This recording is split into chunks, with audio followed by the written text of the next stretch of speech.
Hello, everyone, and welcome to the 2022 Champions Cup presented by Bushnell.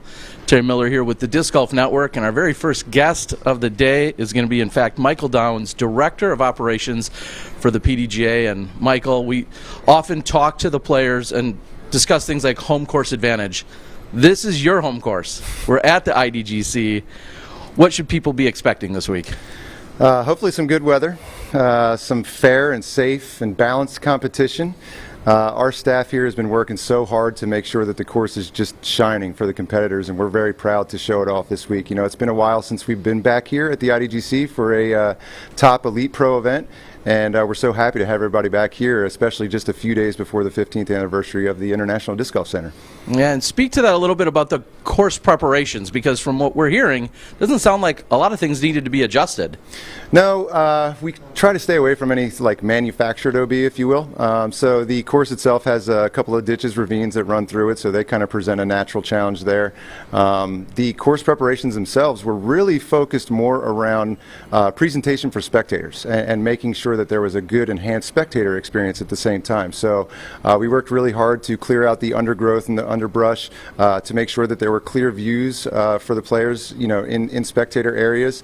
And then, of course, just, you know, making sure that any little detail that we can find to you know, enhance the competition and the experience for the players was taken care of. So trying to dot all our I's and cross all our T's. Well, and following that up, that's exactly what you've been doing on the road now for at least a decade. We see you out there everywhere, supporting the events, being that representative for the PDGA. However, it sounds like there's even more staff, more crew, and talk about how your role has changed and who else is maybe filling some of that void. Those are big shoes to fill of yours. Well, thank you for saying that. I appreciate that. Yes, I mean, obviously our membership has grown exponentially over the last couple of years, and it's really important for us to increase the size of our staff and provide some balanced staffing so that we are able to accommodate the membership in every way that we possibly can. Here at the International Disc Golf Center, we do have quite a few new people on staff to make sure that the courses in the facility are looking as good as they can be. I was hired as events manager for the PDGA. In 2018, I moved over to Director of Operations, which was more administrative and stuff here at the International Disc Golf Center.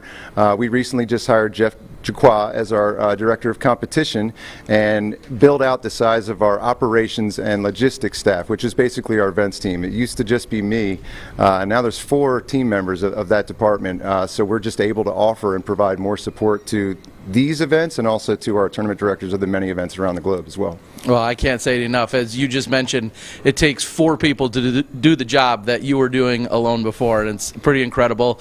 Great growth to the PDGA and all of our members and the benefits that go along with it. I've got Grant from the PDGA with a few more questions. Sure.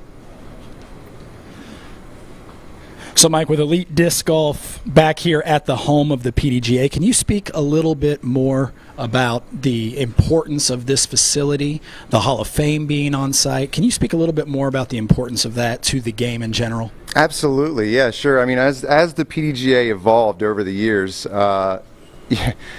Brian Henniger and his wife used to run the PDGA out of their house in Canada on Toronto Island, and you know, he used to take the ferry over to pick up the mail and pick up handwritten membership forms. You know, so again, as everything was evolving, we wanted to make sure that we were kind of trending with the times, and so we were lucky enough to have a resident here in Augusta who is one of our staff members that was instrumental in making sure that we had a home, that the PDGA had a home itself. And so here we are at the International Disc Golf Center. It was kind of debuted on April 20th in 2007. So 15 years later, just almost to the day, yes, we do have a beautiful facility here. We house the Hall of Fame itself, the Disc Golf Hall of Fame. We have a big museum that shows off kind of the transcendence of disc golf over time. So really important for us to not only maintain the professionalism of the PDGA, but also kind of show where we came from and hopefully show where we're going with events like this weekend.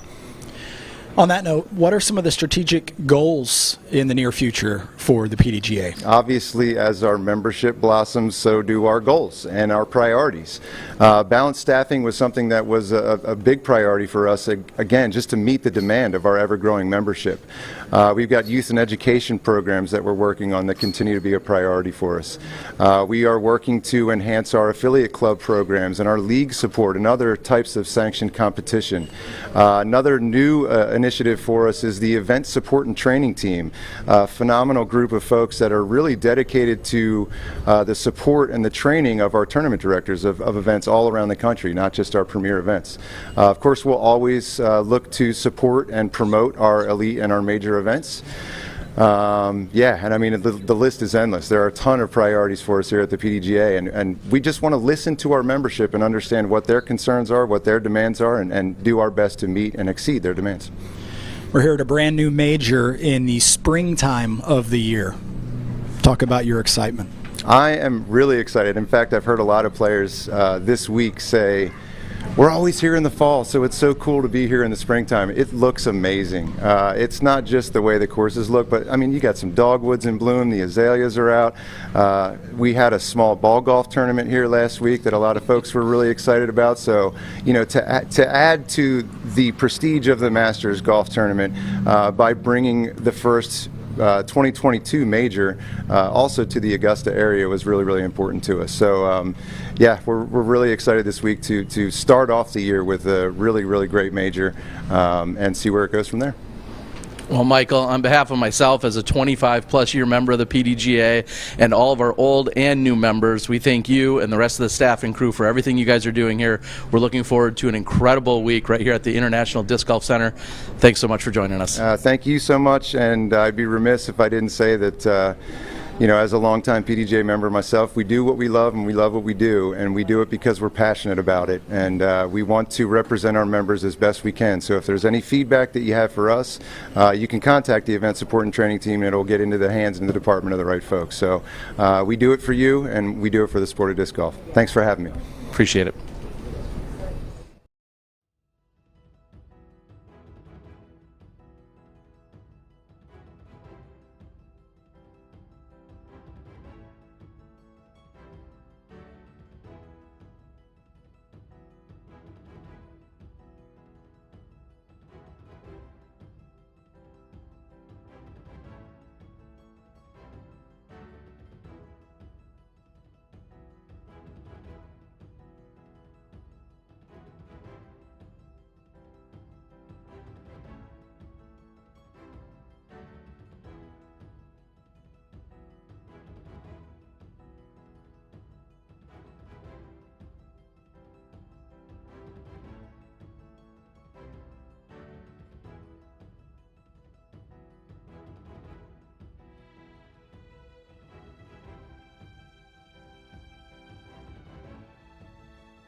And joining us now is Sarah Hokom. Welcome, Sarah. How you doing?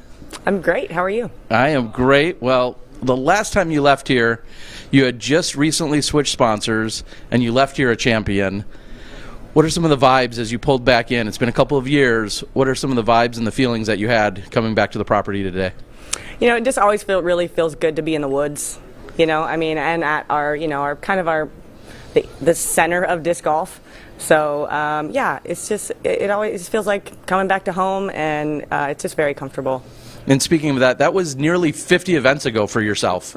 Is there anything that you pull from knowing it was that long ago? Is there any experience or knowledge or anything that you took from that event and the way you played and performed that you'd bring to this weekend? Yeah, I was definitely pulling from my old game plan. Absolutely. Okay. Which I assume you have all dialed in for this weekend. I have it written down. I have books on books on books of game plans. So. And speaking of your game plan, you often are known for your shot shaping, carving up the fairways, technical lines. Do you feel like when you come to a course like this that gives you a distinct advantage over any other players? Yeah, I love my game in the woods. You know, it's really fun to throw hyzer flips, and I feel like I can get really creative and throw a lot of different shots that aren't necessarily just a stock shot that you train in the field.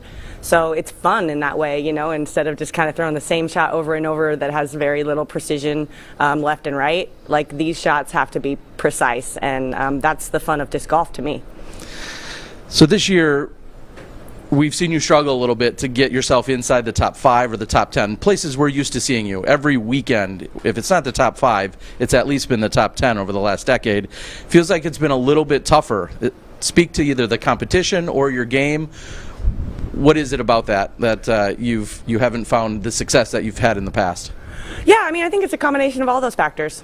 You know, I was battling a shoulder impingement early in the season, and then I've got a new shot in my bag. I'm throwing a lot of backhands, and so there's just a different amount of variability when you're adding like such an extreme different shot to your bag that, you know, I haven't been throwing it for as long. So I just have to learn the tools to work through some of those issues on the course, and you can't do that off the course. You know, so that stuff comes out in competition, and so I am, and I'm really happy with where it's at right now.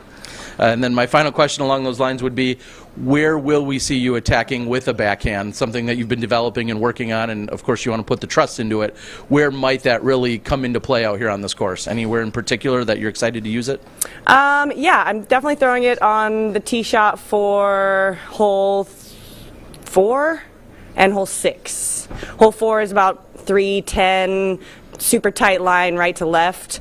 It just really doesn't play to a sidearm because the disc needs to hook up so quickly at the end.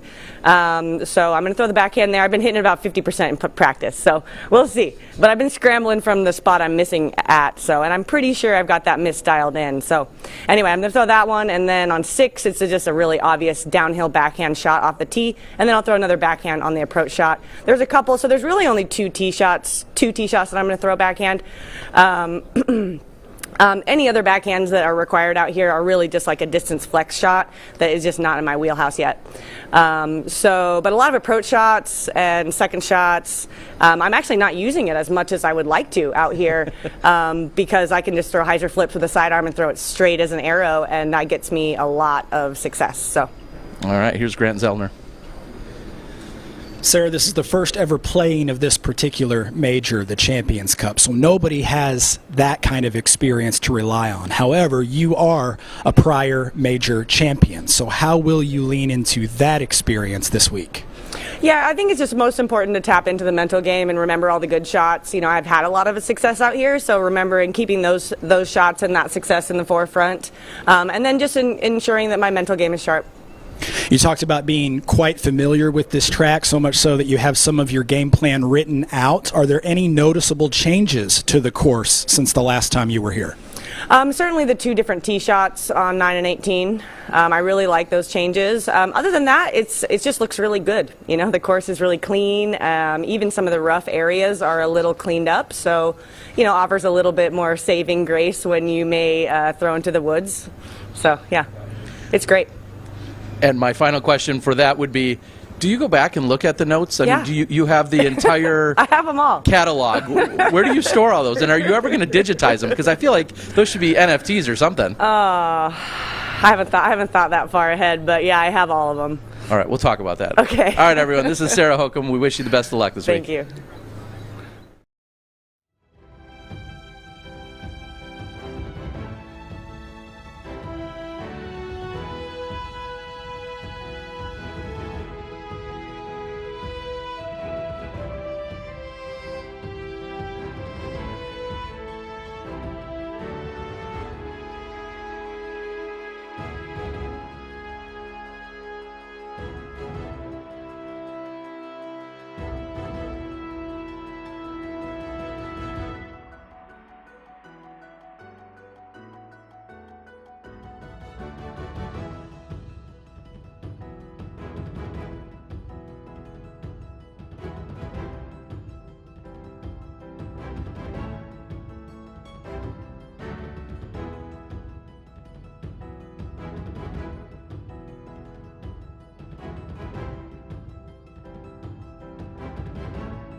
Get your act together. And joining us now is Calvin Heimburg. Calvin, always dishing out advice for me to get my act together. But here we are. Just like Sarah Hokom, our previous guest, the last time you left here, you were a champion. Back in 2019, very exciting event. What were some of the feels or the vibes as you were pulling back into the property? Yeah, I mean, it was great to, come back. We haven't been here in a few years. This course has had ups and downs for me. I mean, I won it the last time I was here, but the time before I tied for last cash. So, I don't know. It's not that easy to play consistent golf out here. You kind of have to manufacture a lot of shots and make a lot of putts. Well, and speaking of just that, the last time you were here, you were rated 1039, which is obviously an elite level player. But how different is your game from the 2019 version of Calvin to today? Yeah, I mean, I think I have a much better forehand now, which is going to come in handy, when you get off the fairways here and into the rough. So I think I have a more well-rounded game. So I think scrambling will be easier, but really I'm still pretty dependent on hitting the fairways with my backhand fairway drivers. And elaborate on that a little bit. So most people, when they're thinking about getting maximum distance, they're thinking about throwing their fastest disc. That's clearly not a game plan of yours. Just describe that for someone that's kind of wondering, well, why wouldn't I throw my fastest disc? Well, here specifically out at Jackson, you really don't need to throw max distance shots. It's more about staying controlled in the fairway. It's a wooded course. It's a longer wooded course, but the fairways are wider than most wooded courses that we play. But you want to keep yourself in the middle, so fairway drivers don't move as far left to right or flare off the fairway. So it's just kind of keep yourself centered and make the approaches easier.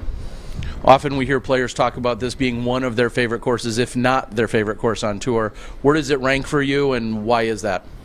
I wouldn't say it's one of my favorites. I do love coming here. There's other courses I like more. I really enjoy Maple Hill. I'm excited to go back to Beaver State this year, but those are two courses that I think of when I think of my favorites. This has never really kind of popped up in that same way for me, but I am super excited to be here. It's a way different style of golf than we've played so far this season, so it's going to be exciting to see how everyone deals with this kind of course. Yeah, when I think excitement, I think Calvin Heimburg. Yeah, you me too. Exude it. All right, final question for you is, I know you're not a guy who lives in the past necessarily, and what you did prior doesn't matter to what you're going to do now, but you're one of the 4 people that are rated 1050. Does that mean anything to you? No. Okay, here's Grant. It's not a predictor of what we're going to do this week. It's just a predictor of it's a metric of the past, and even then it's not a perfect one. So it has no bearing on who's going to win this week. Anyone that's out here competing could possibly win, so it doesn't matter. Here's Grant.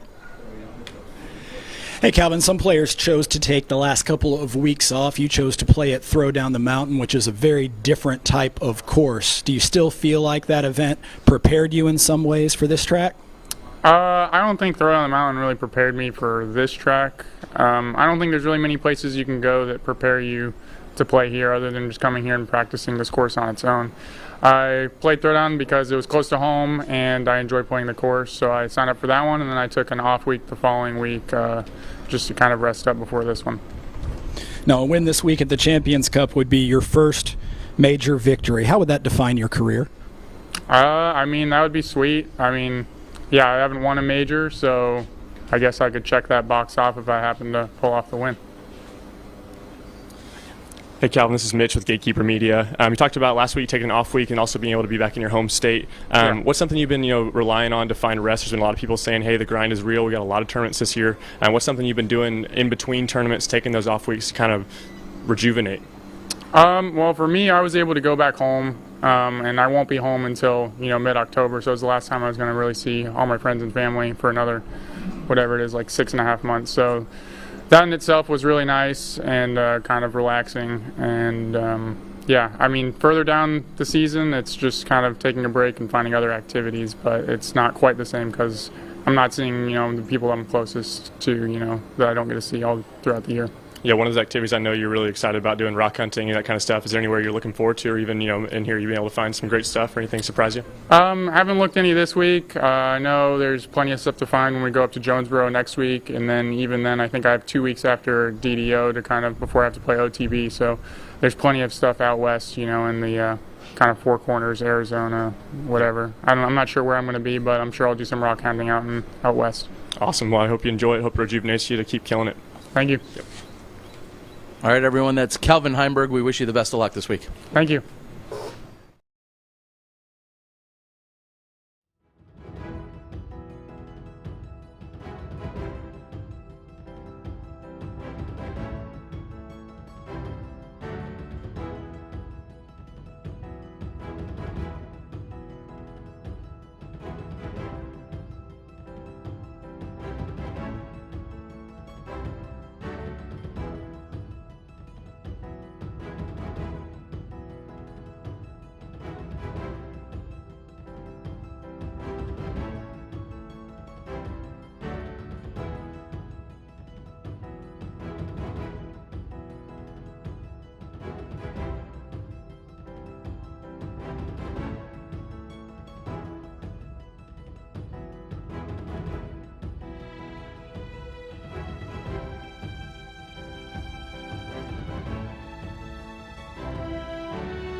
Joining us now is our 5-time world champion and Paige Pierce. Paige, I'll start with an easy one. When did you arrive, and how much practice have you gotten in so far? I arrived Sunday night, and so I got 4 rounds in. Yep. And how have you been pacing yourself, as in multiple rounds per day, or are you taking sections of the course at a time, or is it just round after round? 1 round a day. One of the days I actually thought about, I played a round at 7:45, so I was done by like 11, and I thought about going back out, but I decided to just do some putting instead. But yeah, it's a long weekend, and the course, I mean, we talked about it back at camp, like the shortest hole is 297 feet, and that's only 1 hole. The rest of the holes, I think, are 380 and above, so it's a lot of just powerful, controlled wooded shots, and, you know, when you're practicing and preparing for a major, you're throwing 3, 4, 5 times on each tee sometimes, so yeah, it takes a toll on your body for sure, so plus it's a long track to walk too, so yeah, I wanted to make sure I conserved my energy, but yeah, it's going to be a long weekend ahead. So with all of that being said, are you comfortable? Do you have everything dialed? Are you ready to go? Are you fully prepared? Yeah, I think there's one shot still that I'm undecided on, but I'm going to think about it tonight as I'm laying down, and you know, it's kind of one of those things where it'll be a game time decision. What disc is flying better for me throughout the day? Luckily, I think it's hole 14. I'm not sure if I want to throw fairway or driver to get a little bit farther up there, so we'll see which one of them's flying better for me in that moment when I walk up to 14 tomorrow, and go from there. Back in 2017, en route to winning your world championship here in the Augusta area, your first round at Jackson was a 65. That was the hottest round out of all competitors. Your second round here was a 68, also the hottest round out of all the competitors. With all that in mind, do you have a number you care about shooting? You know, you telling me that right now, like, that's news to me. You know, whenever I go out to play, I try to shoot the best I can. After the round's over, I know what I shot that day, but like 2 weekends later, I'm like, I know what place I took, but I don't really remember the rounds that I you know, the number that I put together. So for me, it's just always try to get the birdie, try to get the eagle if it's there, and if it's not, then play for par and move on. Yeah, I'm not really comparing it to previous years or anything like that. It's just I know I can play this course well. I've done it in the past, and you know, my game suits well for this course, power and control. So I am excited, and like tricky greens, you know, downhill putts around trees. I'm excited for the challenge. I'm going to follow that up with saying this: you're going after your 15th major title here at this event. The rest of the field combined, I don't believe, has 15 titles in total. Is that a confidence boost? I mean, the experience of closing out a major title is definitely something that is an advantage for me. I know to make your career go to the next step, you need to win a major, and you know, that's what's separating a lot of the newer talent from I mean, even you just talked to Calvin, and he's never won a major, so it's like he knows he needs to win that to bring himself up into the talks with the Rickies and the Pauls. So you know, I think for me, I like to have had those under my belt for the moments that go before that, you know, those pressure situations. But I don't think it's going to be something that's going to make or break me winning the tournament. But I think, you know, people know if I'm close, then they might be scared, you know. And final fun question would be, what's the camping like here? It seems like this is quite an atmosphere, and the camaraderie and everyone getting together and reuniting here at this major. What's the camping like? Oh, it's awesome. It's awesome. You go down to the campsites, and it's all disc golfers, you know, a bunch of vans out there, hammocks over the water, and yeah, we've been kayaking after the rounds. It's like 80-degree days, so after the round, just go out, get on the water, and the beautiful sunsets over the lake and the tall pine trees. It's great out here. Here's Grant. Hi, Paige. You're Hello. coming off a win at Texas State. At this point in your career, how much of a factor is momentum from event to event?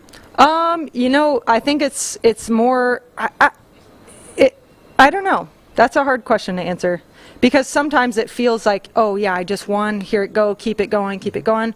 But me, I took 2 weeks off actually, so it doesn't feel like I have that momentum, but it's more just like confidence of like, hey, you know, I already have a big win under my belt this season. I know I'm capable. I know my game's in a good spot, and so just kind of like trusting myself that I'm capable of whatever shot I walk up to, and just knowing that in the moment I can execute this. My records show that you would tie Val Jenkins-Doss with a win at this major this week. Did you know that? And what would it mean for you to achieve that goal? Well, I'm not sure what you mean by that. Tie her for total major victories. Valdos? Mm-hmm. I don't know. I did not know that stat. I also thought I had 16 majors. Paul and I Right. were just talking about it. Yep, and 16. That's correct. Yeah, 16. So Paul and I are actually in a side bet, and we got a bet with Discraft going. So first one to 20 majors to break Climo's 19 is getting a huge bonus. So I think the more challenge on my mind right now is making sure I get the major before Paul gets one. Given some of the tweaks to the course, 2 new FPO pads, for example, what score do you feel like is available to you this week? Like I said, I'm not really practicing. When I practice, I don't keep score. Okay. You know, I'm playing. I'm not even putting out from where my drive landed. I'm kind of moving it around the green because I don't want the thought of, oh, in practice I birdied this every round. Mm-hmm. And then I'm frustrated if I don't get that birdie. So, you know, I think just with the talent that we have in the FPO division, on any given course, you should be able to get at least 9 of the birdies, right? So there's probably going to be a couple bogeys. So maybe let's say 7 under, 6 under, 7 under, something like that on any given course. Sure. Interesting. Thank you. Hey, Paige, this is Mitch with Gatekeeper Media. You mentioned last year we at Northwoods Black that your game plan was I don't want to really throw anything over an 8-speed. Obviously trying to keep it in the fairway, try to find more control. Is that something you're taking into a course like this? Somewhat. And I actually had that thought before I got here, but the crew on site has done a really good job at cleaning the course up. Lots of the holes, they've taken out little branches on the side or like small little baby trees. So you have a lot more room to work with, even if you get a little bit more fade than you wanted. Being off the fairway isn't as detrimental as it was in years past. So really, for me, I thought I was going to throw kind of passions and under 8-speed and under, but there's probably 5 or 6 holes where I'm clubbing up full speed driver. There's a lot. It's a really good mix of a course where, yes, it's a wooded track, but you have room to flex drivers. So I'm really excited about it. Yeah, and for the viewers at home too, you know, as a top pro like yourself, one of the best in the world at, you know, control and able to do that. What's the mindset behind that? And are the other courses maybe you go into that and say, I know I can only throw this and I can achieve the results I need throwing this class of disc. What's kind of the mindset for that? I think it goes into like playing practice rounds and seeing where your bad shots end up. And if you're in the woods and you have no way to get out, then I don't want to be in the woods. And I'm going to throw a buzz every time, be straight in the middle of the fairway. But if you're landing in the off the fairway and you have lanes to get out, then you have that, hey, I might as well try to get an extra 70 feet and scramble from there if I do fade off a little too much. Yeah, that's great. Thank you. All right, everyone, that is Paige Pierce, your 16-time major winner, as I said earlier. I apologize on the bogey on that, but best of luck to you this week, Paige. Thank you very much.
Joining us now is Ricky Wysocki. And Ricky, I'm going to ask you to dial back a little bit. Think back, 3,853 days ago. You and I had a conversation just a few hundred feet away. Do you remember what that was about? Yes, it was. It was over here on the study course, wasn't it? The study ed course. Yeah, one of the 3 courses here at the PDJ Center. Yeah, I do remember that. That was super early days of me and you both. Both the beginning stages of our careers, and I think we've both grown a lot together. Yeah. You were just 18 years old, and the entire world was saying, how in the world can this guy hold off Nate Doss and so many others that were charging? You were trying to take down your first ever major as a professional. You had won Am Worlds the year before. What would you tell an 18-year-old version of yourself? I was a gunslinger. Back then I was just bombing, throwing drivers as hard as I can through the woods here, and no fear. I think I've just learned course management, I guess is a good word for it, to whereas back then there was nothing to be scared of. You just throw it, and I practice every day all day. I'm never going to miss a gap, right? So just throw as hard as you can. You're never going to hit a tree and bounce into the rough. But yeah, obviously that's not a long-term strategy that's going to work. So I definitely adapted my game plan over the years, and I've just gained experience and learned what kind of certain limitations you have out here. You got to take what you get out here, especially with the way the course is designed. And for the record, you still putt very hard. Yeah, so you know. That's true. You're still slinging them. Nothing's changed there. Some of my research department shows me that 2 out of the 6 major wins that you have include this facility. That's a third of your majors. So speak a little bit about the IDGC. Yeah, it's this place means a lot. Like you said, first ever major, and I won a Worlds here. They had me here, and then also Fort Gordon. So 2017 was my second Worlds, and so yeah, I just feel comfortable here. I think that it's like Paige said earlier, it's just such a complement of distance and control, and it's not a matter of if you get in the rough, it's a matter of when, because you can throw good shots, hit a tree, roll into the rough. You're gonna have bad lies. And so when you go in the rough, you got to be able to manage a shot, get yourself a par save, or try to get yourself a long birdie look when you can. So course management is super important out here. And I think that's something I really understand. I understand when I should be aggressive, in certain holes too. I've played a lot of the holes. I've seen lots of players play certain holes and how you can play them well, how you can play them poorly. So I think that's something that I can bank in the back of my head, like, hey, I know where I can be aggressive and where I can make up strokes on the field. And over a 4-round major, I think that's going to be important. If you shoot a 12, 13 under one round and come back and shoot a 5 or 6 under, yeah, you're going to get lapped. So it's all about consistency. I think that's what I showed Texas State's. I played at the highest level, obviously, all 3 rounds, and I think I'm consistent I think that's where I make my name for myself. All right, and then the last one I have is with regards to consistency and playing out here. In 2017, en route to your Worlds, you shot a 60 the first round. That was 4 off the pace of Johnny McRae, who had the hot round. And then you came back in the second round and you shot a 55 here. And that was 5 clear of the rest of the field. It was, in fact, the hottest round of the entire Worlds. So how do you even those out? What do you learn, and how do you even those out to get that consistency you're looking for? Yeah, I mean, that's, it's hard because using a word consistent out here on a course that can be inconsistent. So that's it's a tough compromise, and you can throw similar shots on certain holes and just get a little bit weird skip and get behind a tree and have a really tough shot. Next round you go through, you maybe get past that tree and have a way better lie, and it just feels like a cakewalk. So it's just as much of a mental battle as it is physical, throwing the shots more than anywhere. I think even more than going OB. Sometimes the rough can be more punishing than going out of bounds even. So because you're in the rough, you're like, oh, I can scrap a shot, versus if you're OB, you're like, all right, I'm out of bounds, pull your meter, and you can still try to get a par save. But out here, you can almost force yourself to be hyper aggressive out of position, and that's a no-no. And I think I learned my lesson over the years. You've scrambled plenty since that first major 11 years ago. Here's Grant. Thank you.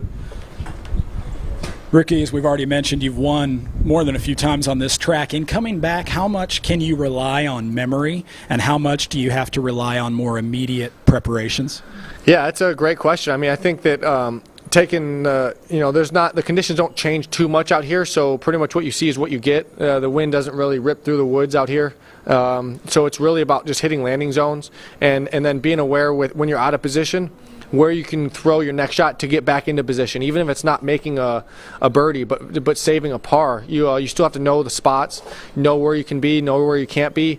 And it sounds cliche, but I mean, even here, like I said, more than courses with out of bounds, because you have to know where the trees are, know where the angles cut off and bottleneck, and so that's super important experience. Going back about a month, you had a rare outside the top 10 finish at Waco in pretty bizarre weather conditions. You came back a week later and you won your 6th Texas State in 6 tries. Does that bode well for you now going into the first major of 2022? Yeah, I think it's just as much as I switched sponsors and got the new bag, I wanna jump in and play at the highest level right off the get-go. But I think Vegas and Waco were kind of a learning curve, still dialing in the discs, and now I'm coming out with new discs and really feeling like I've found some momentum, and that's my word. That's my word of my career is momentum. And took 2 weeks off, so. But in my head, I still have a lot of momentum from the Texas State's win, from all the wins previous out here. Just lots of good memories. It's Mitch with Gatekeeper Media. Speaking of memories, there's a lot of excitement obviously coming to the first major. You're saying you're taking 2 weeks off, you're rested. Coming here, playing some of these holes, do you have any memories you can share, and something you think about often, maybe of the 3-way playoff you had with Simon and Paul back in 2017? Yeah, that was crazy. I think that that's something that is epic for the viewers, epic for the players. Yeah, it was a great time, and the competition was high back then, and it's got even better now. But yeah, this course is it allows for some fireworks. You can throw some great shots and get rewarded, and you can really separate yourself. But it's the type of course that where as soon as you think you have it figured out, it shows its teeth, and you have to respect the course and respect every shot. There's not a single easy shot, even if it feels easy. That just means you put in the work to make that shot feel easy, but there's still teeth behind every shot, and you just gotta respect the course. That's the biggest thing for me. Speaking of easy shots, we saw earlier this week on social media you ripping on the new Ricky Slammer and the prototype of that, just making it look easy. Seeing other people try that same shot, completely fail at it. Talk a little about that disc and what it means to you to have the first one out of the lineup. Yeah, no, it's been a great partnership with Dynamic, and the new disc has been great. They basically, they killed it. It's a super overstable putter, which is exactly what I wanted. It's a different plastic. I like the grippiness of the base plastic, so that way it can break in. Starts off super overstable and break it in a little bit, but I like the thumb track, so I just wanted to have kind of a more overstable harp with a little bit of with a thumb track for the grip. I just feel like it fits me and my style and my throw really well. So Wysocki Slammer is going to get thrown this week for sure. That's awesome. Looking forward to it, man. Thank you. All right, Rick, I'm not going to let you go without the final fun one.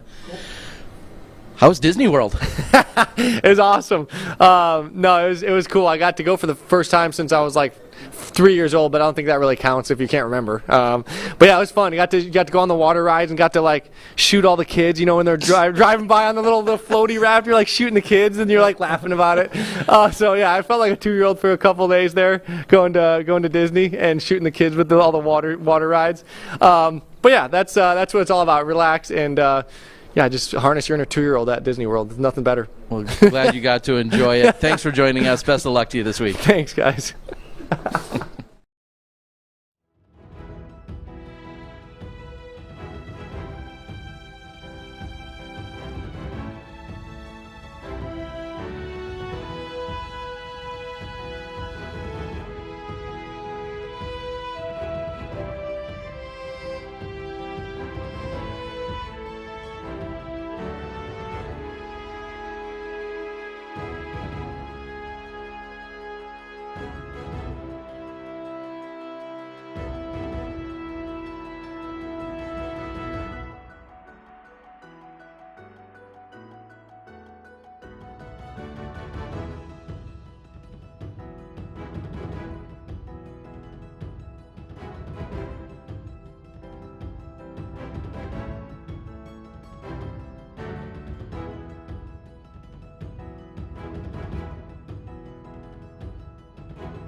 Joining us now is Catrina Allen. And Kat, you're one of the women that took off the last 2 weekends and really relaxed or did whatever you did. Yeah. So actually, why don't you explain? What did you do over the past 2 weekends when the Silver Series events were happening?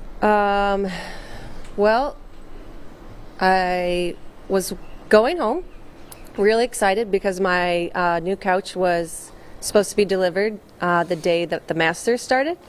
And it was actually like kind of a snowy, cold day where I wasn't planning on spending the whole day playing disc golf. And it wouldn't fit into my apartment. It was too big. So I spent a day furniture shopping. And yeah, just getting the apartment settled, playing some disc golf at Tut Hill where I actually learned to play disc golf. And got to spend some time with my friends and relax a little, have a White Claw, a glass of wine, sleep in a couple days in my own bed, and yeah, just work on some things I thought I needed to work on after the Texas swing and get ready for this weekend. This sounds nothing like the cat we normally talk to. Right. Sleeping in? I mean, come on. I know, till like 6:45. Nice. So what was it that you wanted to hone in? Anything in particular, whether it's on the green or a fairway or a disc or anything like that? What were some of the things that you really wanted to make sure you were dialed and focused before coming to compete? I know I've been saying this for a while, but I just haven't felt like, I know my drive, I'm known as like fairway goddess and like a great driver, but I just haven't felt as consistent, and like my timing was as great, and I don't think I was as confident as I should have been on some tee boxes through the Texas swing in the woods especially. So I was taking my flippy drivers and really honing in on that hyzer flip shot I'm known for, and I feel like some field work sessions and throwing the gap shots at the courses at home helped that. And speaking of that, hitting the fairways out here, absolutely paramount. Yeah. It's something you must be doing.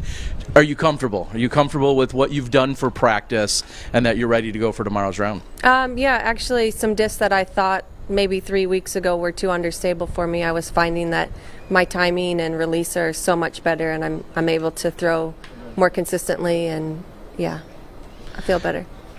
I'm going to ask you to go back a couple years. You had a 9-stroke improvement the last time you were here, from round 1 to round 3. It ultimately was a 9-stroke improvement. That was a 63 and was rated 1017. So a phenomenal round to close out the event. You came up a little short to Sarah Hokom, but do you ever look back at old notes, old footage? Is there anything that you take from in those prior experiences? Do you remember that? I do remember being a little frustrated because this, I don't know if people know or look on UDisc, but it is my favorite course, W.R. Jackson. So it can be heartbreaking to not shoot as well as you'd like on that course, but I always feel great about finishing a tournament well and maybe having a chance. But the only reason we looked is Austin and I were arguing about what hole numbers and what holes, and I pulled up the footage that from 2018 or 17 when you filmed this. Yeah, anyways. 19, but yep. Other than that, no. Try to stay in the moment, stay in this year. Yeah. All right, sorry, I've got one more, which is, why is this your favorite course? A lot of people say that, but why is this your favorite course? I feel like even though maybe woods courses aren't always my favorite or where I play my best, I feel like I can there's some room to work the Frisbee, and I feel like the fairways are fair, and I feel comfortable that if I don't execute a tee shot or an upshot, I feel like I can play golf. I feel like I can either risk trying to save the birdie, or I just know places on the course that, hey, if I get here, I can get up and down from there and save my par. And I really like that feeling on a wooded course, because sometimes I think they can be maybe over wooded or not as fair. And here, I just feel like I can play golf. Playing golf. Yeah. Here's Grant Zellner. Okay. Hi, Kat. W.R. Jackson is your favorite course, but this is your first go-around with a completely new bag. Are you comfortable with all the shot shapes that you'll need? Is there going to be a go-to disc for you this week? So, trying to think. I mean, I'm throwing kind of what I've been throwing. The only difference is I'll be able to throw more of my understable fairways out here. I'm actually throwing them off of a few tee boxes, my sail. And then they've also, in practice rounds, came in really handy to scramble, to step out and throw that, say, backhand hyzer, but only with a sidearm. So, yeah. Now, you're one of the leaders of the sport. Can you talk about what it means to now have a 4th major championship in the calendar year to compete for? Oh, yeah. I mean, it's kind of nice to have one at the beginning of the season. I pride myself in, taking my off season very seriously and making sure I'm prepared to start the season. So I feel like that's a benefit, and to be on my favorite course. Yeah, I'm just really, really excited to play tomorrow. Less than 24 hours until the first round begins. Do you have any final preparations? Will you go back out on the course one more time this afternoon? No, I just got here early, so I did a putting session. I have a game plan on every hole. I think the hardest thing for me was not to play multiple rounds a day because I just love being out there and playing the course. Gonna head to the gym and then get a good night's sleep. Great. Thank you. Yep. All right, everyone. That's Catrina Allen. We wish you the best of luck out here at W.R. Jackson at the Champions Cup presented by Bushnell. Thank you.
Joining us now is 5-time world champion Paul McBeth. And Paul, a lot of our elite level players had taken off the last couple of weekends. We've had a couple of Silver Series events, but quite a few people have taken off. You didn't play any Silver Series. Instead, you opted for a different tournament? Oh, yeah, throw down the mountain. Yeah. What leads you to a decision like that when Silver Series events are available or people are taking weekends off? One, I just love going to Florida and playing in Florida. And throw down the mountain, that Brooksville course is so unique. If people don't know at home, it's built on an old limestone quarry, so you got some really steep drops. You know, it's unlike most of Florida to where people just think it's flat, but this one's got some 300+ foot drops on some holes, and then you're climbing this mountain, and it's just incredible. And then just being in Florida, knowing the weather's more than likely going to be good that time of year. So it's just one I always like to go to if possible. And this year, we had a Silver Series the same weekend, so I didn't think it was too big of a deal to miss that and then go over to Throne Mountain and then take a week off after. And speaking of that week off, it sounds like you were helping out, almost playing host. We had a few other competitors, international competitors. Describe how you were relaxing and what the week off was like. Well, I mean, it was busy. It was a busy week. We went over to Jacksonville Beach.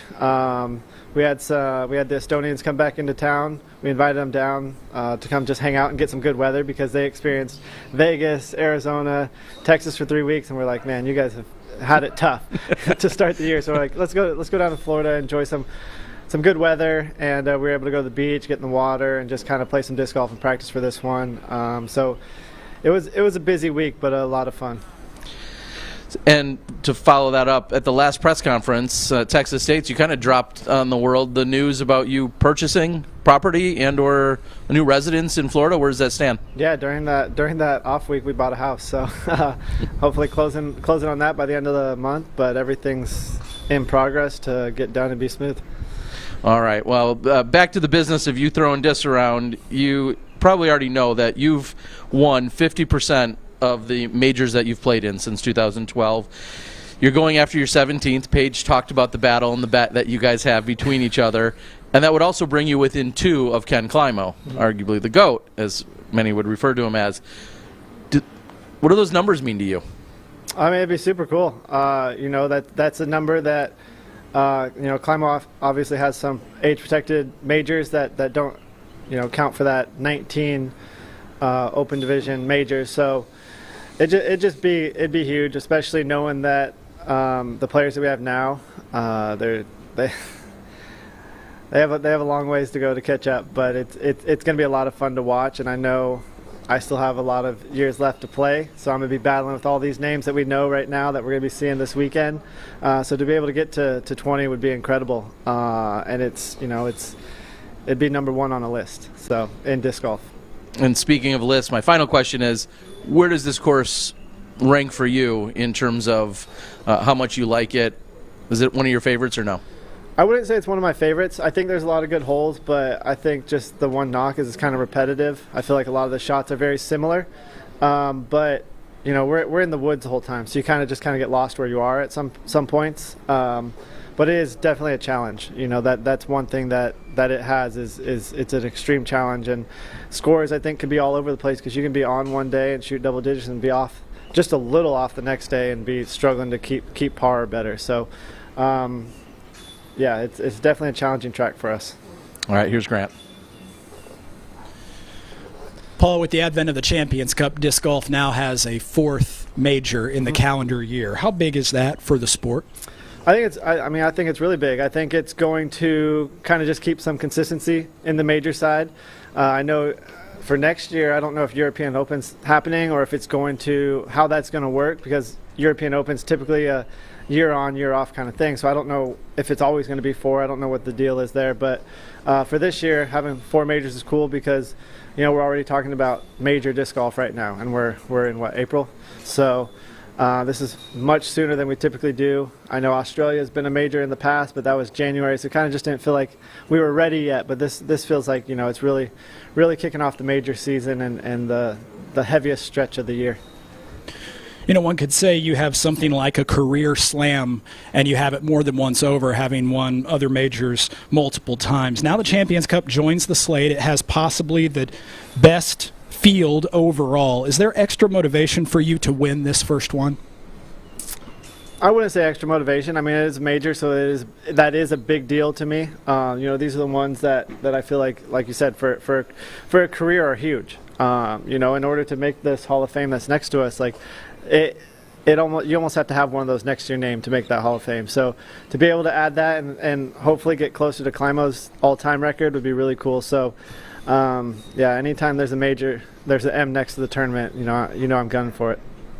I saw you personally out on the course a couple of times yesterday. It looked like you might have taken 2 entire laps yesterday. How many total practice rounds did you get in, and are you all set, or do you feel like you want to get a few more reps in? Got in here Sunday, so probably about 2 a day each day. Today, not so much. I'll probably go out and play a few key holes after this. But honestly, my drives were really bad up until about today. Working on a lot of things, figured it out, and just kind of like where my body is, where things are maybe misfiring and such. So I feel like today I really nailed that in and was throwing shots better than I have in a long time. So felt really good. So I'm gonna go out there and toss a couple more after this and see if it's, if it wasn't just a 1 round kind of thing. So, but I did make some adjustments and I feel really, really good about it.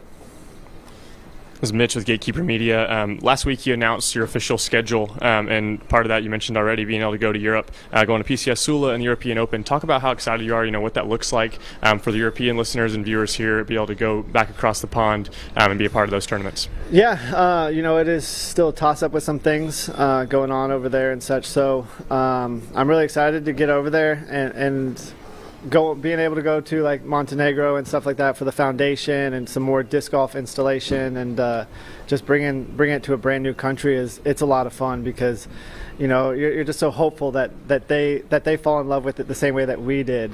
So really excited about that.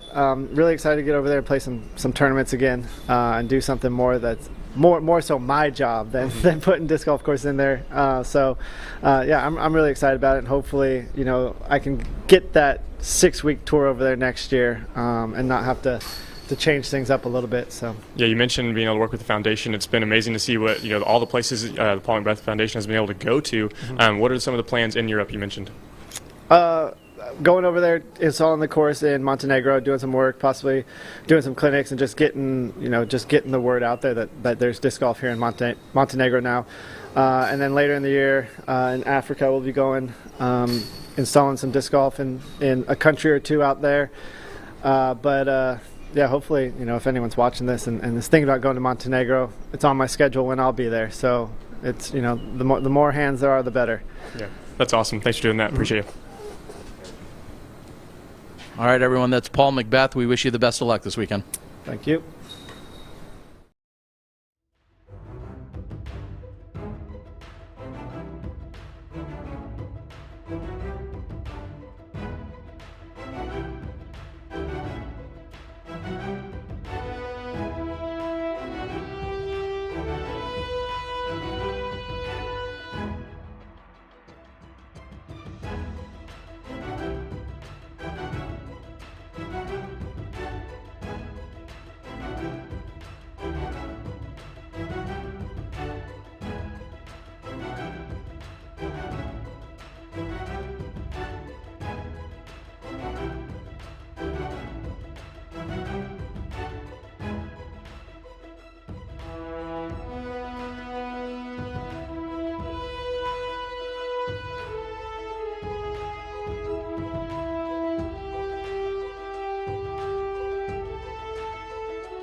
And joining us now is Kristin Tattar of Estonia. And Kristin, first of all, welcome back.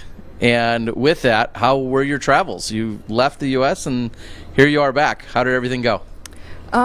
Trip back was very quick. It went by so fast. I wish I had more time at home, but I'm super happy to be back here on the course because it was quite cold back home and it was actually snowing. So I was like, oh, this is not good. And so I'm happy to be here in warm climate, just playing disc golf. It's good.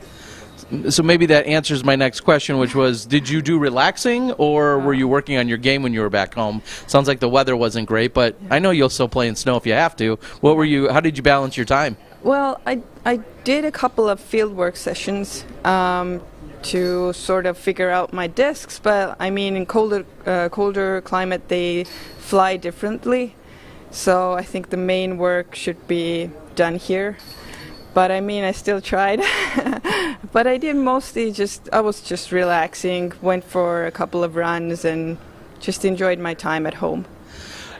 When you're enjoying your time at home, how receptive does everyone at home know how big of a deal you are here in the United States and within disc golf, how successful you've been? And does everybody understand how big that really is? Well, I don't know, actually. I don't ask them. But I did have to give 3 interviews, so maybe, yeah. Yeah, you're a pretty big deal worldwide. We all know that. And I'll follow that up and say, as of yesterday, you became only the second woman to reach a 980 threshold. Oh, wow. Nice. How does that feel? Do you have a ratings goal? Do you even think about ratings? Usually no. I remember when I first came here, then everybody was amazed. Oh my gosh, she's playing over her rating, I don't know, 50 points, 60 points. And I'm like, I play this way at home, but I just get a lower rating there. So there's always been this difference between ratings, the rounds that I play at home and the rounds I play here. So I've never paid attention because I know that the rating won't win me a tournament. It won't lose me a tournament. So I just do my thing. Well, you're very much in elite company, and as you said, you still have to go out and get the work done. Some of that international inflation, one way or another, we'll get it all figured out. So my last fun question then would be, we heard that you were hosted by the McBeths and that you enjoyed some time in Florida. What was it like taking in the U.S. in a well relaxing and enjoying some actual weather? I think it was the perfect way to come back because if we would have come here, we would have gone to the course, trained super hard, probably all our muscles would have ached and it would have been horrible. So I think going to the beach and relaxing and playing casual rounds, and it was a lot easier and fun, and we actually went to the ocean swimming, so it was nice. Even when it was very cold out, you guys still found yourselves in the ocean with that Estonian flair. All right, here's Grant. Hi, Kristin. Hey. People are curious, I'm sure, so let's get this out of the way first. Now that you're back in the United States, how long will you be here before you go home again? Until DDO. So this one's a short trip. Then we'll have some time off, just enjoying being home until I think in the middle of June. Then we'll come back for a longer trip. We were talking just a couple of minutes ago. Unlike most of the rest of the field here, this is your first time at W.R. Jackson. So what are your impressions of the course? How many practice rounds have you got in? Are you prepared? I've played 5 rounds, actually. I really like the course. So far, all the tournaments that I've played in, all the courses are new to me. I've played them for the first time, and I think so far this one I like the best. I think this is very similar to what we would play back home in Europe. So it feels very home, and I really like the course and how the shot shaping is here. Yeah. Do you feel like you're at any kind of a disadvantage? And if so, how do you think you can make up for that with your game? I never think that way. I try to never think that way, that I have a disadvantage, but yeah. I just like the course, and I think I have a strong game plan, so I'll just execute, hopefully. Thank you, Kristin.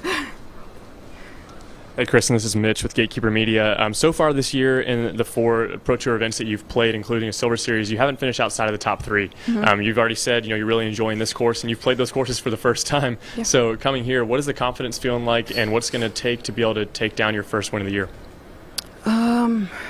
Well, I think I have to clean up a little bit. I feel like every tournament I have had like rounds where like my putting doesn't work, or my approach shots doesn't work, or I throw bad off the tee. So if I could just clean that up and like play constantly throughout the tournament, then it's possible. Yeah, but it's a tight race. I bet everybody wants to win that. Of course. You talked about being here until DDO. What's your schedule look like heading back in tournaments you're going to be playing when you're back over in Europe?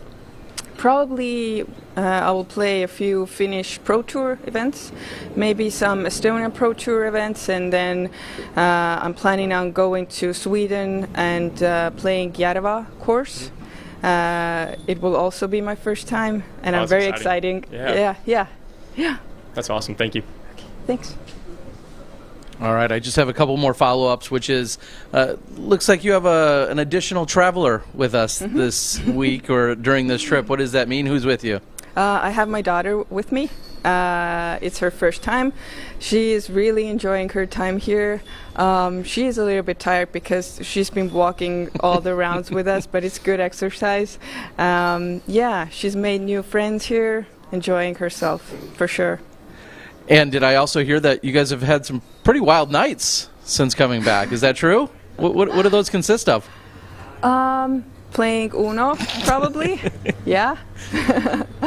I think, yeah, that's it. Playing games, having fun, and yeah, Isabel is the main reason, I guess. What would be the one takeaway you'd want to make sure that she either experiences or has while she's here? What would be the one thing that you want to make sure happens while she's here on this visit with you?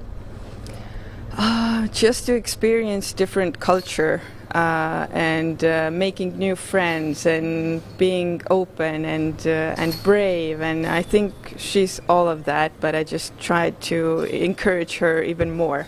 Yeah. All right. Well, we wish you the best of luck this week. We hope you enjoy your time. We love having you here, and it's going to be a great competition.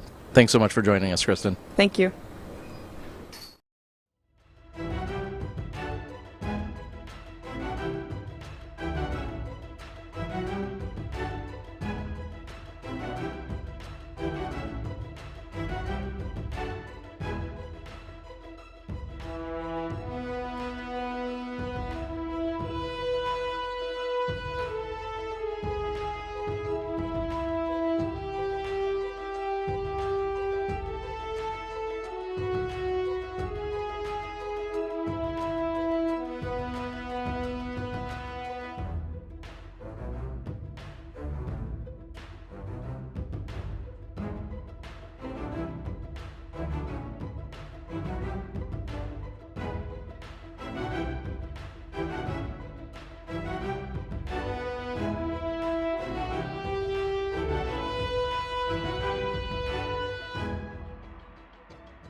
And joining us now, rushing off the course. Don't spoil the Skins outcome, but we've got James Conrad here. James, this year so far, you've started off with a 23rd at Las Vegas, a 12th at Waco, and then a 4th at Texas State. So you're trending on the scorecard in the right direction. Does it feel that way to you?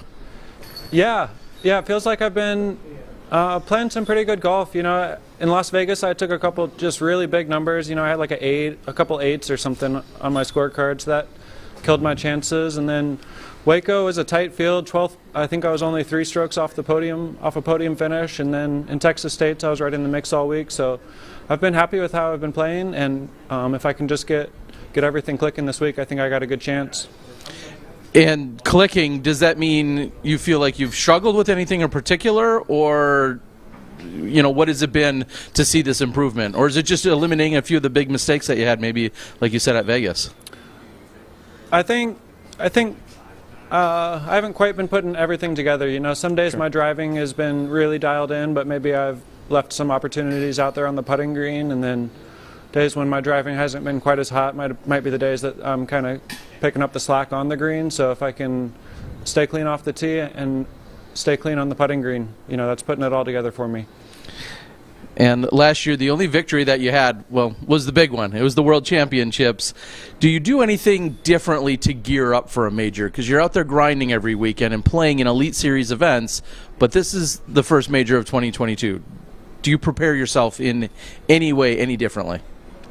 I don't think there's anything too different physically about my preparation for a major, but it's definitely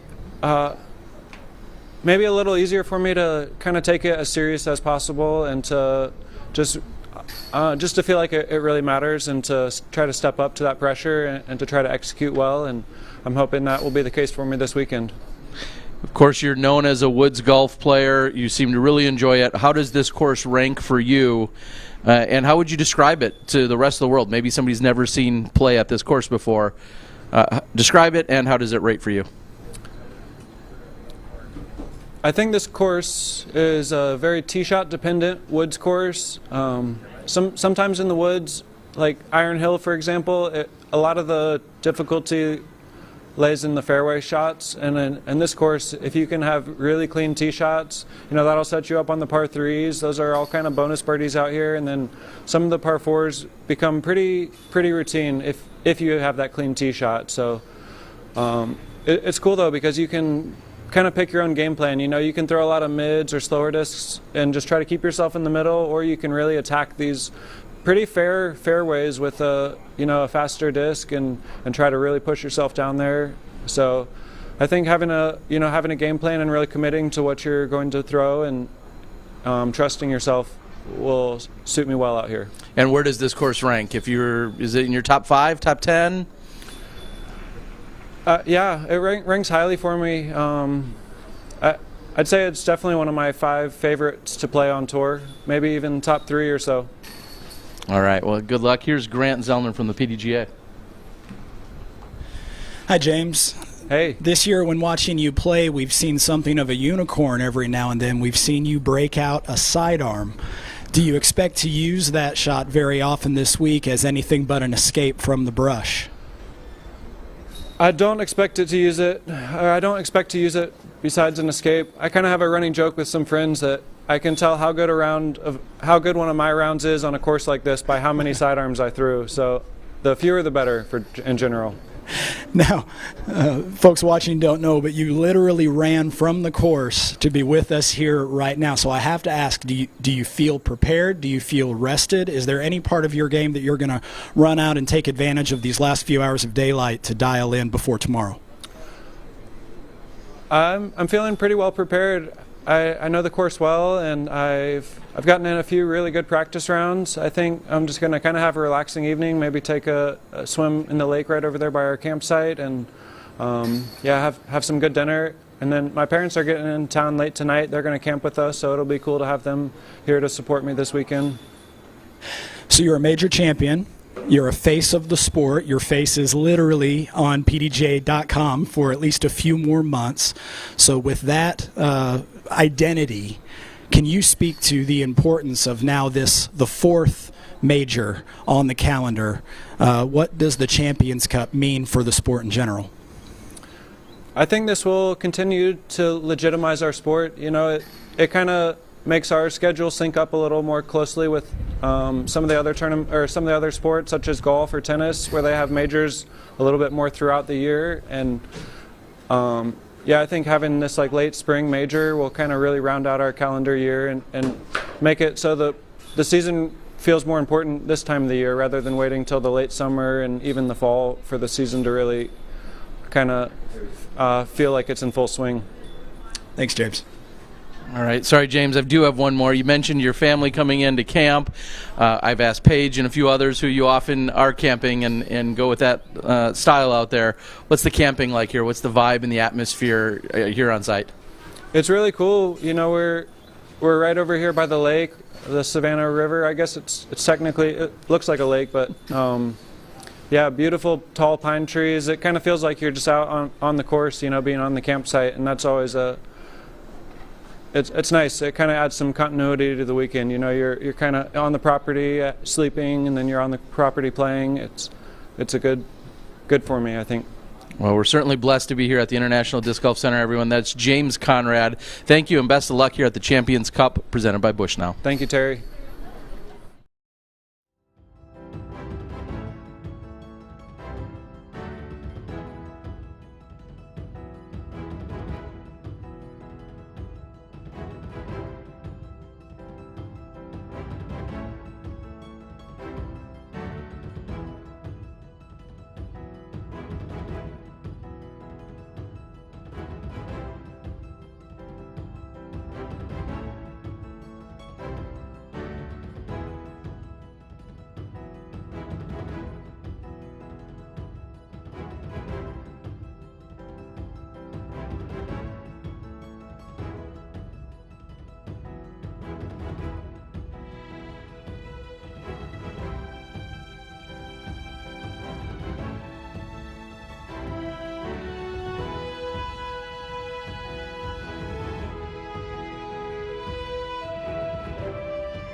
And welcome back, everyone. Hailey King is now joining us. And Hailey, I was doing a little dive into the PDGA database here. You're playing in your 100th event. You've won 24 of them out of 99. Do milestones like that mean anything to you? Not really, but it's still kind of cool. I mean, like, I'm not chasing that, but if it happens along the way, that's great. Clearly everyone is out here chasing down a major victory. We see the likes of Paige Pierce and Paul McBeth on the MPO side. They have these huge advantages, so to speak, when you're looking at their records and what they've claimed in the past. But everyone starts from zero here. What's the game plan coming into an event like this? I just got to keep my head cool and play disc golf. And, I mean, anything can happen out here. You could be shooting your best, and one hole could ruin it for the rest of the round. I mean, you could be going into the win on 18 by like 5 strokes and still somehow lose. So just got to keep your head cool and push forward, yeah. So to dive deeper into that, how does one keep their head cool? What's a tip, or what is something that maybe even for yourself that you say, okay, here's the moment I need to clutch up and I need to keep calm? What's something that you either say to yourself or that you physically do? Don't put pressure on myself to like keep calm, because if you keep trying to like say, hey, keep calm, like you're getting tense, keep calm, like that's just going to make you more tense. So I don't know, just kind of deal with emotions as they are. If like my heart is pumping, then I just got to deal with it, you know, try to push through it, I guess, yeah. So this is the first time that we've seen you since the Vegas event, and you've probably been pretty busy. What are some of the other things that are keeping you off of the disc golf course? I mean, just doing a lot of adult stuff. Like I got my wisdom teeth pulled. That lasted a long time. But I'm doing all good now, and I just got my car out of the shop, stuff like that. So, yeah. Well, and that was going to be my next question. With all of those adult-like things that you've got to be doing, are you fully prepped? Are you ready to go? Have you been able to compartmentalize the idea of like that? Those are things that need to be done, and now I'm ready to play golf. Are you there? Oh yeah, for sure. All right. Final question for me is, how comfortable are you? You're one of the players, of course, that took on a new sponsorship during this offseason. How comfortable are you with your bag and all the shots that you need to be throwing? I feel really good. I feel like I'm at home, so yeah. All right. Best of luck. Here's Grant Zellner. Thank you. Hailey, as mentioned, you haven't played in a competition since Las Vegas. So how have you kept your game sharp during that layoff? I've just been putting almost like every single day for a couple of hours, and then I've been playing a lot of golf with my friends Brant Weber, so yeah. A win this week at the Champions Cup would be your first major. Do you feel like that would, validate your career choice? What would it mean to you? I mean, I guess it would validate it, but me just being here playing golf, getting through the rounds is validating, so I'm not out here to, I am out here to win, but I'm just out here to be my best, play my best golf, and whatever happens, happens. When did you arrive on site? How many practice rounds have you gotten in, and do you have any final preparations before tomorrow? I actually got my second round done this morning, and I'm just going to continue to putt. My throws are feeling great. My body's feeling good, so if I have my head in the game, I'll be good. Do you think you'll be relying on any particular shot more often than usual on this track? I feel like once you get in the woods, like you always tend to rely on one type of shot regardless. So yeah, I'm definitely doing that. I'm throwing my Hawkeye a lot, so I'll be showing what that disc can do. Great. Thank you, Hailey. Hey, Hailey, this is Mitch with Gatekeeper Media. Being a part of Innova this year, having a Tour Series disc, you had the Mako 3, and then now looking at the Hawkeye. What's it been like to have your name on that? It's really cool. I mean, this is a disc that I really haven't thrown a disc like this before, so it's kind of changed my game in a bit, and it's making me feel really confident on the course, and just to see everybody else that gets it just have fun with it is really cool. What kind of spot in your bag has it filled? You mentioned it's kind of a shape you've never really thrown before. Has it taken things out? Has it just kind of made itself its own? Where are you throwing it this week? I mean, it kind of does everything I want it to. Like, if I want it to turn over, it'll turn over. If I want it to hyzer, it'll hyzer. So in the woods, that's great because I feel like I've thrown this disc probably the most now out of any Innova disc because I've just been throwing on every single hole. I know how the disc flies at every single shot, so I don't know. It created its own spot. So really just that and a putter this week, getting it done. Yep. Awesome. Thanks.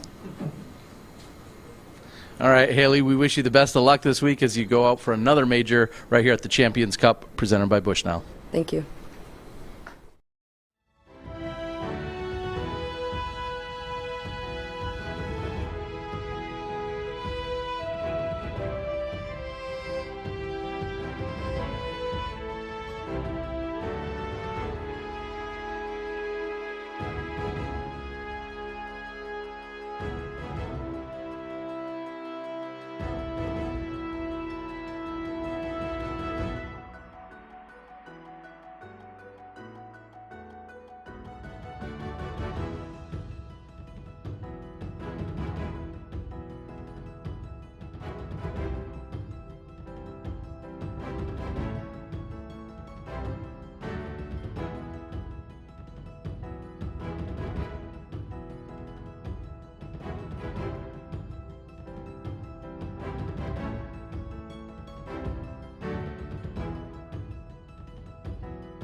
Joining us now is Chris Dickerson. And Chris, since the last time we spoke, you picked up a Silver Series win in your home state. Does that recharge the batteries, or does it recharge them maybe even stronger or faster because it's in your home state? I mean, maybe a little bit. Whenever you play an event in your home state, it's a familiar feeling, so it's a good feeling. Getting a win there feels even better, so maybe a little bit. I believe that was the 4th time you've taken down Music City? Something like that. We also spoke at Texas State's a little bit with regard to course design, and it's something that you are passionate about. You're obviously one of our elite level players, so you're the one required to throw the shots that the designers are looking for. How does this course match up? How does it stack up out here on this track? This course is one of my favorite courses, if not my favorite. I think the design is really good. I was always a fan of the 3 original holes that they took out, but there's a lot of people that weren't. The reason it was like a change of pace. It didn't really fit in with the rest of the course, and I think that's why it was eliminated to begin with. But it was like you're playing a hard course. You get to the 3 birdie holes that can make and break your round. You get all 3 of them, you're feeling great. Maybe it adds on to a great round. Maybe it kind of brings you back into like a good round. But if you miss all 3 of them, you're just feeling awful. So it was a good change of pace, but I kind of miss it. Yeah, and for some of our newer viewers, you're talking about Turkey Gulch, I think. I don't know if it was 10, 11, 12, or 12, 13, 14, whatever the numbers were. And as you said, you could walk away with 3 birdies. You could also walk away with 3 bogeys. I mean, they had some of that kind of potential with the way that they were shaped and designed.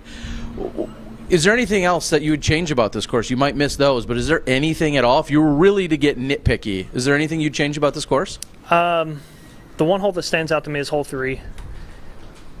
Overall, the design it's a good-looking hole, but it just doesn't set up for it at the moment. It's more cleared out this year than the last time we played it, so that helps.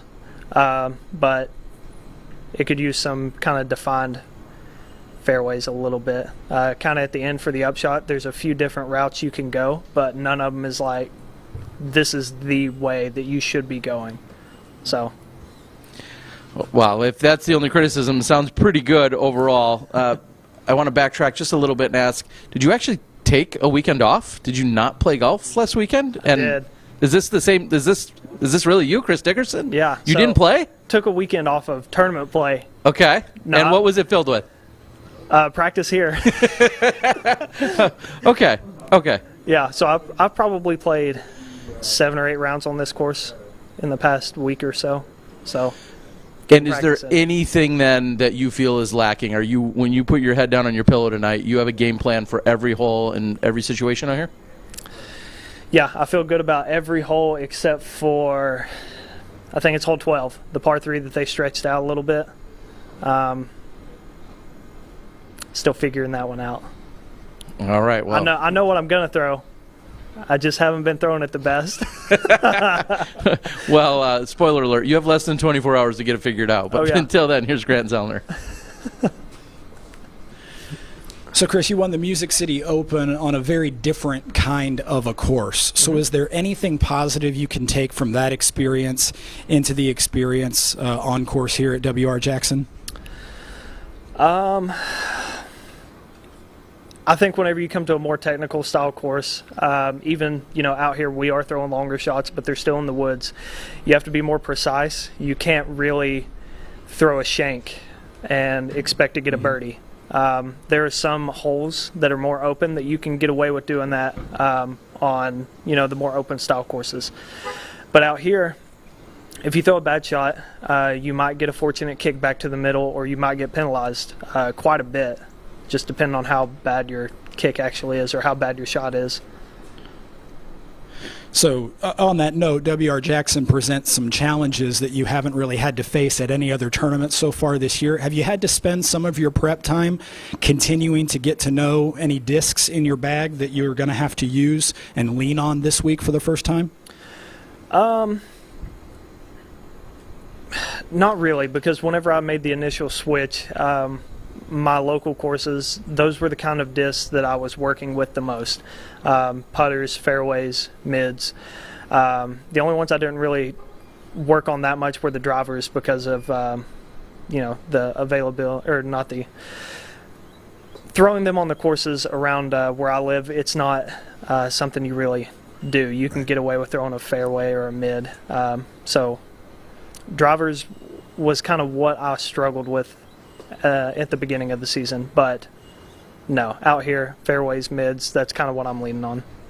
Catrina Allen talked about having to play golf here, meaning you can really push it or you can dial it back. Mm-hmm. In your case, do you already have a very specific game plan in mind for every single hole, or do you expect to, say, watch the leaderboard some and make some decisions as they come to you? I have my game plan set on what I'm going to do on most holes, but playing in the woods out here, if your shot's a little off, as I mentioned, it's going to put you in a different spot than what you've been practicing in. So after those types of shots, that's where your game plan starts to change, and that's where playing golf comes into play. Do I want to try and still get this birdie? Do I feel like I'm just going to hurt myself if I try a hero shot or something like that? So it's a lot of thinking, and I think that's the fun part of disc golf.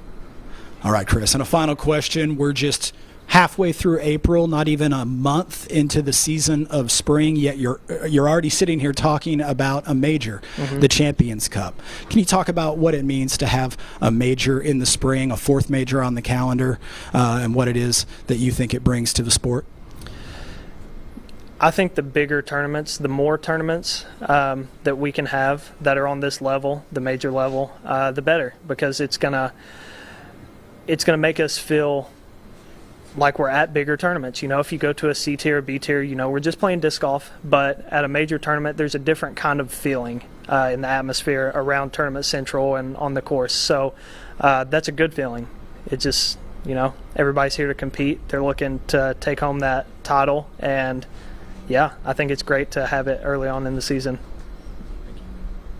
All right, everyone, that's Chris Dickerson. We wish you the best of luck here this weekend. Thank you.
And joining us now is Valerie Mandujuano. And Val, I've got to ask, we're here at the major. Everybody's prepping and getting ready. You played in the Silver Series event last weekend. Did you get all your prep in? Did you get practice in? Or did everything go smoothly? I won't say smoothly, but I feel like I got enough practice in. I believe I got 2.5 rounds in, but I threw multiple shots, so I felt like, I mean, the course is pretty fairly simple if you look at it, and like there's not many lines on each hole. It's just like, oh, this is a hyzer shot, pretty fair and simple. If you miss it, that's kind of on you. Week in and week out, we see our players, what they're doing on the course, but Hailey King talked about adulting. Other things need to get done. Paul McBeth purchased a house, no big deal. But you even had some struggles getting here. You guys have been traveling in a new setup this year. What was the challenge that you had getting from Tallahassee over to here? I mean, the driving for the most part was good. I fell asleep, so that was really good. Alexis and Mason stood up, and I heard they hit a little armadillo with the dolly tire, so that wasn't really nice. But then we got here at like 3 in the morning because Mason just drove the whole way. So it was pretty early, but our valve in our tire gave out. And so we had to run around town, look for somewhere to change our tire because nobody could fit an RV inside. Funny story is he clicked the wrong tire shop and it brought us to here, but the front of it. And we didn't realize it was a course until we actually got here at 6 in the night because we drove off. Oh. Yeah. So we got to play at 6 o'clock. So needless to say, there's some legitimate struggles that happen even for our best players. Well, I want to talk real quickly about last weekend. You had made a post saying that the first couple rounds you weren't clean off the tee, but your putter was doing the work. And then at the end of the tournament, off the tee you struggled, and then you said you became besties with the band on the basket. So what is it going to take to kind of put that all together into a consistent round or a consistent weekend? I mean, I think just keeping the shots clean off the tee is something I didn't do last week. I just kept yanking my shots and releasing early. I couldn't quite figure out the timing in my throw, and yeah, my putting felt clean until the last day. I think I smacked like 9 baskets on the top for birdie, which might not be the whole story, it might just be a little exaggeration, but it felt like that. But if I could just stay clean off the tee and make those putts just readjust, I think I'm going to shoot a great round. Well, and I'm going to challenge you a little bit. You talk about those struggles. You shoot above your rating 2 out of 3 rounds last weekend. You feel like you didn't play well, and you still finished in second. I feel like that's a compliment. Right? You're performing so well that even your bad rounds are still placing you in second place or a tie for second. What does that say about your game? I think it says it finally set where I want it to be. After all these years of training and throwing in a field for endless hours, I feel like it's finally paying off slowly but surely. I mean, even if I shot above my rating, it's still not good enough for me if it's not at least 20 over my rating. I feel like if I can shoot a consistent 20 points over my rating every round, then I'm happy. But if it's like averaging my rating, I'm not happy. All right. What would a major victory this weekend mean to you and your career? It would mean huge to me. It would mean that I'm still continuing the path that I need to be on. It means, there was one thing I've always held on to, I heard somebody say, is don't ever sit on your wins, and I think it would show me that I'm not sitting on my win. Well, it's been an incredible year so far. Here's Grant Zellner with a few more. Hi, Valerie. Hello. It was a pleasure earlier getting to talk to you and Alexis and Mason about living the RV life. Mm-hmm. So to get away from golf for just a minute, how do you pass the time when you're on the road moving from place to place? So Mason normally likes to put on a podcast, which I really enjoy, Crime Junkies being one of the main ones that we listen to. We'll listen to that a lot of times before I fall asleep. And honestly, it's just exploring new places. We like to fish, all 3 of us, so we'll go and try to find a fishing spot. If that's not the case, if it's kind of getting late, we'll just go watch a scary movie. Not the best things when you're traveling in the woods like this, but it's always fun. Just stuff like that. Even bowling at times, we'll go and bowl with some of our friends, so that's a little bit of what we do to pass the time. I have to ask, who wins? Mason. He's a really good bowler. Now back to the game of golf. You made the final 9 at Am Worlds just a few years ago, and that's a major. Mm-hmm. Do you feel like you draw on that experience in any way, whether it's because you got to play in front of a large crowd or because you dealt with pressure? Does any of that translate to what you'll experience this week? If I'm being honest, I don't think so because I didn't handle the pressure very well back then. Now I feel like I have and I'm able to. I know how to shift it the right way. So I'd say not really, I guess, coming from that background because I didn't handle it well, but now I know I can handle it a lot better. Now, Valerie, you might be a newer face to some people that'll be tuning in this week, perhaps for the first time, to watch disc golf. So how would you describe your particular style of play, and how will it match up to the challenge of the W.R. Jackson course? I mean, I try to be as consistent as possible. I don't try to do anything too spectacular on the course. I try to just keep it in the fairway and just try to make my putts whenever I have an opportunity. Thanks, Valerie. Thank you. All right, Valerie. Well, we hope you continue on the path. You've been trending great this year in the early part of the season. Best of luck to you here at the Major. Thank you so much.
Welcome back, everyone. We're saved the best for last. Brian Graham, PDGA Hall of Famer from 2017's class. And Brian, earlier I stepped Ricky back to 2011 here on the property. I'm going to go back a little more with you. The year was 1996. I was 17 years old. I arrived in Augusta, Georgia for my first time ever because you were running the Amateur World Championships. I was thinking about that on the way up here today for some reason. I was thinking you were 15, though. I may have acted like a 15-year-old. I was just 17 because I knew there were certain places we couldn't get into, but it was my first ever World Championships. You're the tournament director. And when I think of Augusta Disc Golf and the Augusta area, in fact, anywhere in Georgia, I think of Brian Graham. I think of yourself. You've created such an incredible legacy here, and you're still involved with the sport all these years later. How does that feel? Explain that to the world. It feels pretty good. You know, we started with a small group. You know, disc golf was much smaller back in those days. I think we had 5 or 6 disc golfers in Augusta, one course, and we kind of grew it from there. And, you know, I appreciate the accolades, but the truth is we did it as a group. It was a team effort, all the people here in Augusta. on all the different projects. I was fortunate to have some really good people around me that I could count on whenever I wanted to build a course or run a tournament or whatever.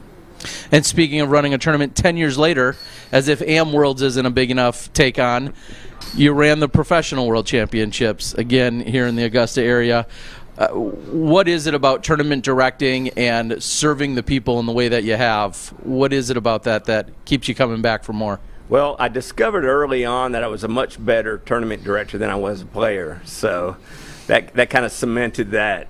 But, you know, yes, we ran the 2006 Pro Worlds in Augusta. At that point, I think I had been in the sport 20-plus years and felt like I needed a break. And so my plan in 2006 was to run Worlds and take a year off from the sport. And 6 months later, I was the executive director of the PDGA out here. So my plan didn't quite work out. Yeah, that's what I was going to say. How'd that plan work out for you? Because, like you're saying, we're here at the International Disc Golf Center, and this was very much your brainchild, right? You had approached Columbia County. Talk about what it took to get here to have the home of disc golf right here. Well, going back even further, probably the late 90s, Dan Stork-Roddick, PDGA number 3, wrote an article in what was the disc golf magazine at the time. I think it was Disc Golf World News, or may have been even the old paper Disc Golf Journal. But he wrote an article called A Mecca for Disc Golf. And it was a dream article. It was like, what if? What if we had our own country club? What if we had a place where we could run big tournaments, where we could put the Hall of Fame Museum? And I read that then, and probably like every disc golfer in the country, I was like, yeah, I want that in my city. Well, 7 or 8 years later, I had an opportunity working with Columbia County through the Augusta Sports Council to build a course out here, and I proposed that instead of 1, we build 3. And the project kind of snowballed in a good way. The Hall of Fame reached out and said, yes, we'd like to be a part of this. The PDGA at the time was looking to move back to the United States from Canada. So everything was just kind of happened. It was serendipitous how everything happened. Reached out to the only 3 big manufacturers at the time, Innova, Discraft, DGA. All of them said, yeah, we'd love to be a part of the project. So we were able to get a couple $100,000 appropriated through Columbia County to build the clubhouse, parking lot, this pavilion that we're under today, and we started that project. I think I proposed it to the PDJ board in 2003, and the grand opening was in April 2007. Yeah, and all of that background leads to, of course, seeing you inducted into the Disc Golf Hall of Fame in 2017. Your name's on a plaque just a few hundred feet away from us. It houses not only the Hall of Fame, but also the Steady Ed Hedrick Museum and the offices here of the PDGA. All these years later, you take a little break, and then you're pulled back into disc golf. Here you are now working with the PDGA yet again. How does disc golf keep pulling you in? Well, you know, I was the executive director for 10 years, and I wouldn't trade it for anything. I loved it. But I'd reached a point where I felt like it was time for somebody else to come in and take the organization on its next journey and step. And so I left PDJ in 2016 after 10 years.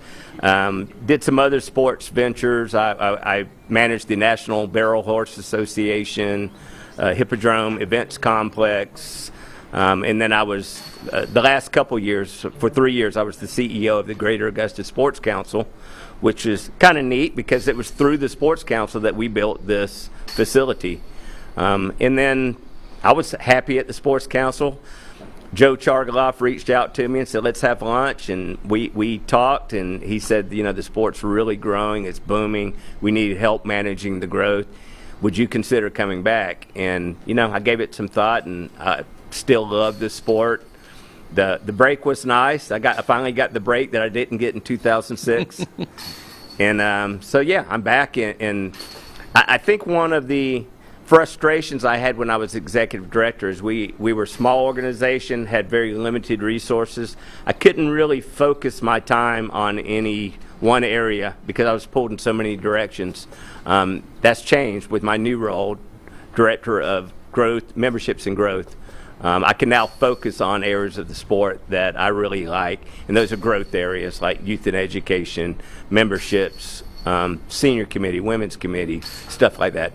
Yeah, and I've seen you at a number of events and conferences throughout the country that I know you travel to, and you've made so many great inroads at a lot of those places, just promoting the overall growth of disc golf. So it feels like it continues to be on the path that you really love and appreciate. So speaking of the Hall of Fame that's housed right here in the International Disc Golf Center, you're on that wall with so many other incredible individuals that have laid the groundwork for everything that we have in disc golf. What would you tell to someone that's thinking about either visiting the property or learning more about the Hall of Fame? What are some of the things that you would share with them? Well, it should be on every disc golfer's bucket list. You know, I love history. I love looking at sports and where they came from and how they developed. And, you know, you look at the names on the wall in there, and they're on there, all the people who started the sport, pioneers. I'm very honored to be, you know, on the wall with them. In 2003, I created the Disc Golf Hall of Fame Classic National Tour event. 2003 was the inaugural year of the National Tour.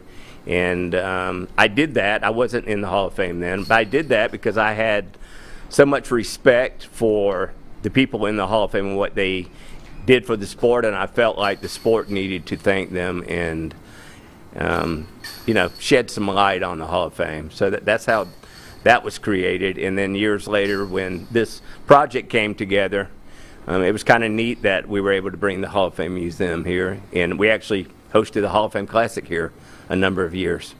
Yeah, and it's been a great family reunion, which I feel like we get that a lot at the World Championships. Yeah. But to have the Hall of Famers always welcome back here for that event has been incredible, and I have so many vivid and fond memories of just even a few years ago at the 2019 iteration of it.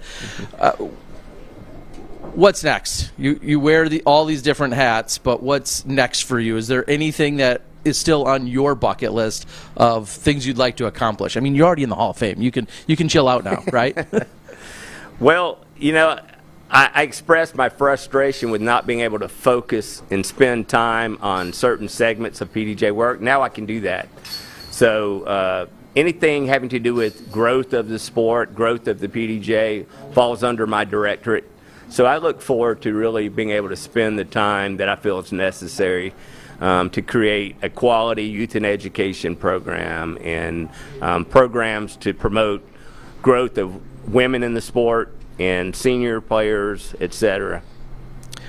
We've had a few majors out here, including the World Championships, along with, like you were just saying, the Hall of Fame. What does it mean to have this event out here this weekend for our competitors and being the first major of 2022? I think it's pretty cool. When we built the facility, part of the deal with Columbia County was that we would bring events in for economic impact for the community. That's why they invested money into the IDGC. So it's been a great partnership with Columbia County over the years, and it's pretty cool to see all the best in the sport, Disc Golf Network, all the big things happening in sport, all here in my hometown this week. You know, broadcasting the tournament, pretty cool. All right, and then final one then, you speak of your hometown, born and raised in Augusta. There's a little event taking place last week, apparently, some other kind of golf, I guess you would call it. How many times have you been in the Masters, and what's your experience been like? Probably too many to count. I was fortunate this year to be able to go to the Augusta National Women's Amateur Finals for the first time. That is a cool event. Amateur women, 16-year-old high school sophomore beat all the best college players in the country. It was really neat. And then I was able to go out to one of the practice rounds earlier in the week. It's neat. Augusta loves golf. Augusta loves disc golf. I mean, selling disc golf in Augusta has always been very easy, and people here have always been very accepting of our sport. Well, I was going to ask for a send-off or a tagline, but you just said it. Augusta loves golf, and that's what we're here for. Your Hall of Fame member from 2017, Brian Graham, thank you for everything you've done forever. And as I said, I go all the way back to 96. You're the face of disc golf here, and we thank you for it. Thanks for joining us. Thank you, Terry. Thank you, Disc Golf Network, and come on out and see the tournament this weekend.